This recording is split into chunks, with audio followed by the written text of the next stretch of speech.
In Psalm 68 verses 5 to 6, a father to the fatherless, a defender of widow is God in his holy dwelling. God sets the lonely in families. He leads out the prisoners with singing. Holy Spirit, move. Holy Spirit, speak in our midst. Thank you, Lord, for your word is so powerful that it can change the heart, that it can transform, that it can deliver. Holy Spirit, take charge this afternoon in Jesus' mighty and powerful name. Amen, amen, and amen. Ang title po ng aking isi-share ngayon, Our Father's Heart. Yung ating pong mga anak, our spouses, our loved ones who are lost, yung hindi pa po nakakakilala sa ating Panginoon, yung mga rebellious or addicted are looking for love and for God everywhere, but they should not.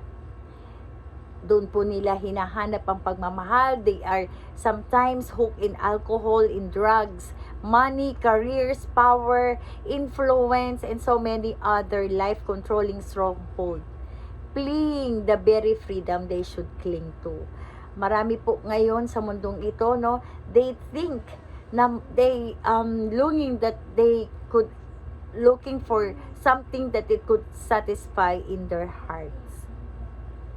Wisely, God lets His children wander until they figure out that we are going in the wrong direction, until we realize that nothing and no one fills the void but Him. Amen po ba? And there are times we as children, no, we are looking for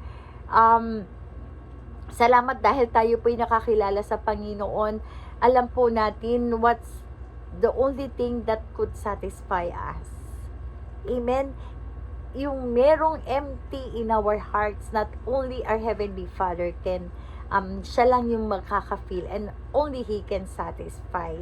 Amen po ba? Our wanderings away from God always lead us back to Him. Salamat dahil He is our good and caring shepherd.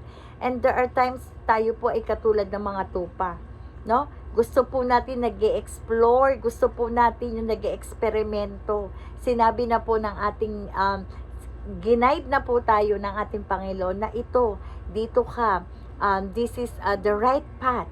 But there are times po, no, tayo po'y naliligaw ng landas or gusto po natin na mag-explore, gusto natin mag-eksperimento. But praise God, dahil patuloy tayong hinahanap ng ating Diyos Ama kapag po tayo ay naliligaw. Amen po ba? Until then, di po ba, sin and rebellion are allowed to take their natural course. Following after our own desire always lead us to bondage and separation from God. We become prisoners to the very things we thought would set us free. At kung ating mga minamahal na hindi pa nakakilala sa ating Panginoon, if our loved one is running from God right now, no, their sin may have them in prison. For some, their bodies and brains are broken and sick. They are out there alone, no, and you feel alone in your worry, in your dread. Don't stay there. There is hope. Nandiyan po ang ating Diyos Ama, na tayo lang po ang hinihintay. Amen po ba? Walang maliit o malaking kasalanan sa ating Heavenly Father.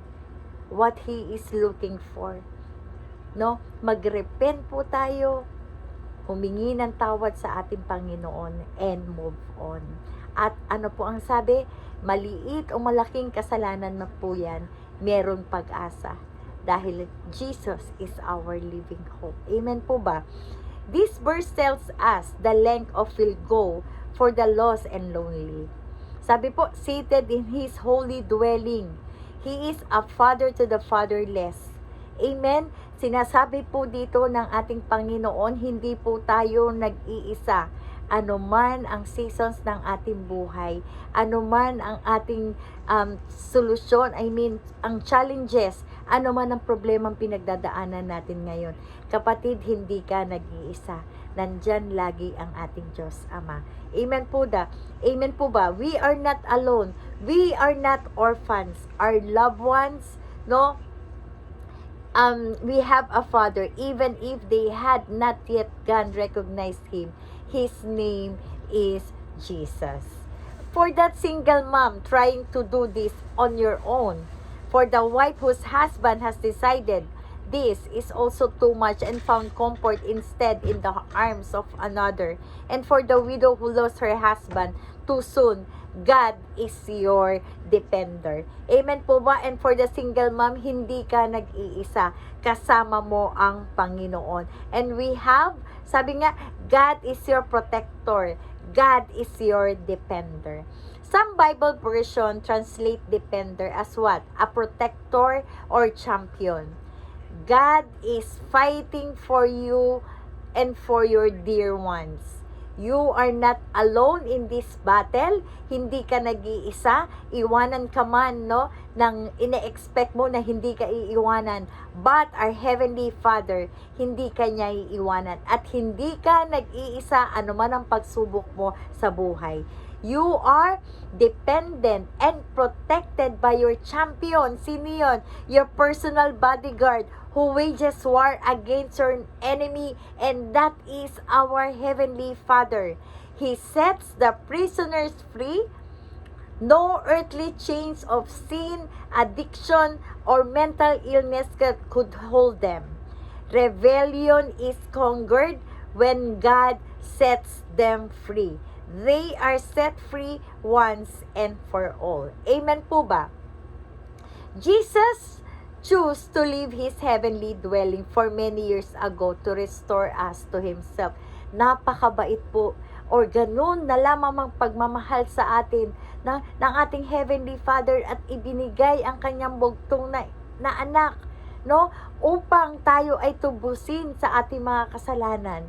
Amen po ba? At magkaroon tayo ng buhay na walang hanggan.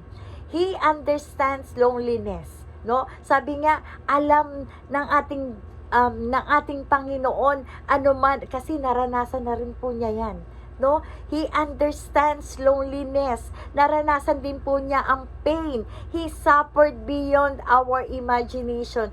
He did it because He wants our companionship. And because, no, He loves you.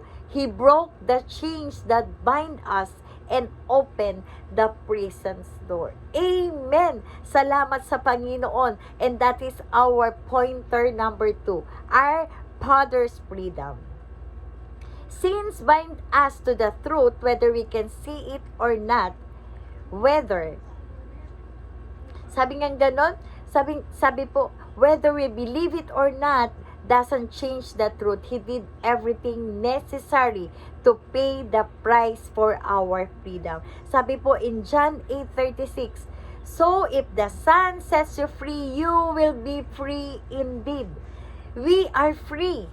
We have only to rejoice and know He is our Father, our defender, our hero. Our job is to choose to walk in that freedom at embrace mo ang katotohanan na yan na tayo ay pinalaya na ng Panginoon. Amen po ba?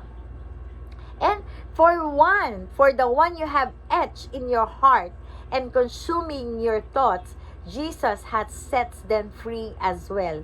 It is finished. And His Spirit can cut through the cloudiness in their minds of sin or drugs or mental illness has created. Amen po ba? So we have to keep praying. Never lose hope.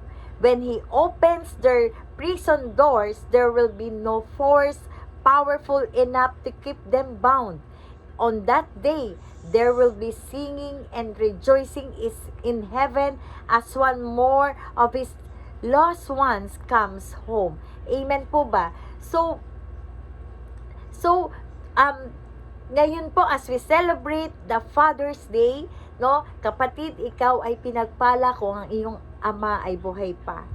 No? Ibigay po natin ang lahat-lahat, ipamukha po or iparamdam po natin na mahal po natin sila. Amen po ba? At ikaw na nakikinig ngayon, no, anuman ang pagsubok na iyong pinagdadaanan, hindi ka nag-iisa. nandiyan ang ating Diyos Ama. All you have to do, tawagin mo ang kanyang pangalan, manalangin, tanggapin mo siya as your Lord and Savior. And siya lang ang makakapag-feel yung kulang sa ating puso. No? Do you ever wonder sometimes na parang you have everything? Meron ka na, good position, resources, bahay, sasakyan, but there is still emptiness in your heart. Kapatid, kailangan mo ang ating Panginoon para sa iyong buhay. Only Jesus can satisfy. Amen po ba? At ngayong araw po ng mga Father's Day, binabati ko po ang lahat ng mga tatay. Maraming salamat po sa inyong mga buhay for being a good provider sa amin, sa amin pong inyong mga asawa, sa aming mga anak, at pagpalain po kayo, palakasin po ang inyong pangangatawan, i-promote po kayo sa inyong mga hanap buhay in such a way, mas lalo po kayo maging pagpapala. At higit sa lahat, salamat po sa inyong buhay dahil patuloy na ginamit po kayo ng ating Panginoon para kami pong mga asawa ay i-guide po kami, ganun din ang aming mga anak, upang mas lalo po kaming lumalim sa aming mga pananampalataya. At iyan po ay dahil po sa inyo mga tatay. Kaya this Sunday, ngayon pong linggo, binabati ko po ang lahat po ng tatay ng Happy Father's Day. Amen. I would like to pray for every father ngayon po. Lord, we pray. I just pray, Lord God, for all the tatay. Thank you, Lord. I pray for blessing, good health, protection, promotion, Panginoon, O God, at higit sa lahat, Lord God, patuloy, Lord, na mas maging rooted, maging grounded po sila, Panginoon, sa iyong mga salita. In such a way, kami pong kanilang mga kabiyak, Panginoon, mga anak, Panginoon, patuloy po kami, Lord, na lumalim din at mas makilala ka, Panginoon, sa pamamagitan, Lord, ng aming mga tatay, ng aming husband. Lord, maraming salamat. Lahat ng kapurihan, kadakilaan sa iyo lamang. This is our prayer in the mighty and powerful name of Jesus. Amen, amen, and amen. Happy Father's Day po sa inyong lahat. Pagpalain po ang lahat at mabuhay ang lahat ng mga tatay.